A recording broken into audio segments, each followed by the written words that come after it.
Mga kapuso, konting paghihigpit po ng sinturon dahil simula po ngayong buwan, tataas na naman ang singil sa kuryente ng Meralco. Dahil daw po yan sa pagtaas ng generation, transmission at system loss charges. Balitang hatid ni Bernadette Reyes.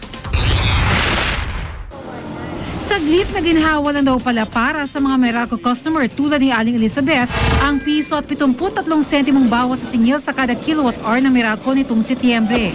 Ngayong Oktubre kasi, dagdag na 12 sentimo kada kilowatt-hour ang papasanin nila. Kaya todo tipid na naman daw sila sa bahay. Kung may appliances ka, sa gabi i-off mo. Kung nag-aircon ka pag tanghali, sa gabi ka nalang mag-aircon. Paliwanag ng Meralco, sabay-sabay raw tumaas ang generation charge at transmission at system loss charges.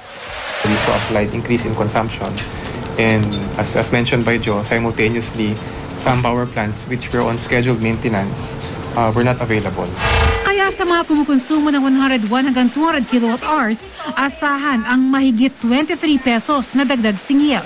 Para naman sa 201 hanggang 300 kilowatt-hours na buwan ng konsumo, mahigit 35 pesos ang magiging dagdag sa bill. May posibleng dagdag bayarin din depende sa bill deposit na sisingilin ng Meralco. Kung ang konsumo ng customer sa isang taon mas mataas sa electric load na inaplayan nito, posibleng madagdagan ng kanyang babayaran. Pero kung bumaba ang konsumo, makakatanggap ng refund.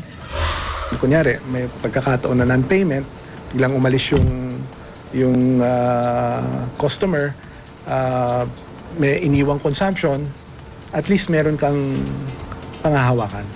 Legal na maningil ang Meralco ng bill deposit ayon sa Energy Regulatory Commission. Pero maaari raw ipatigil ng ERC ang pangungulekta ng Meralco kung mali ang sistema ang kanilang pinapairal. Yung bill deposit na yun, maaaring taon na ang binilang. Nasa kapangyarihan din naman ng komisyon yun na tingnan yung mga gawi o kilos ng mga distribution utilities kung mayroon silang nagagawang paglabag. Bernadette Reyes, GMA News.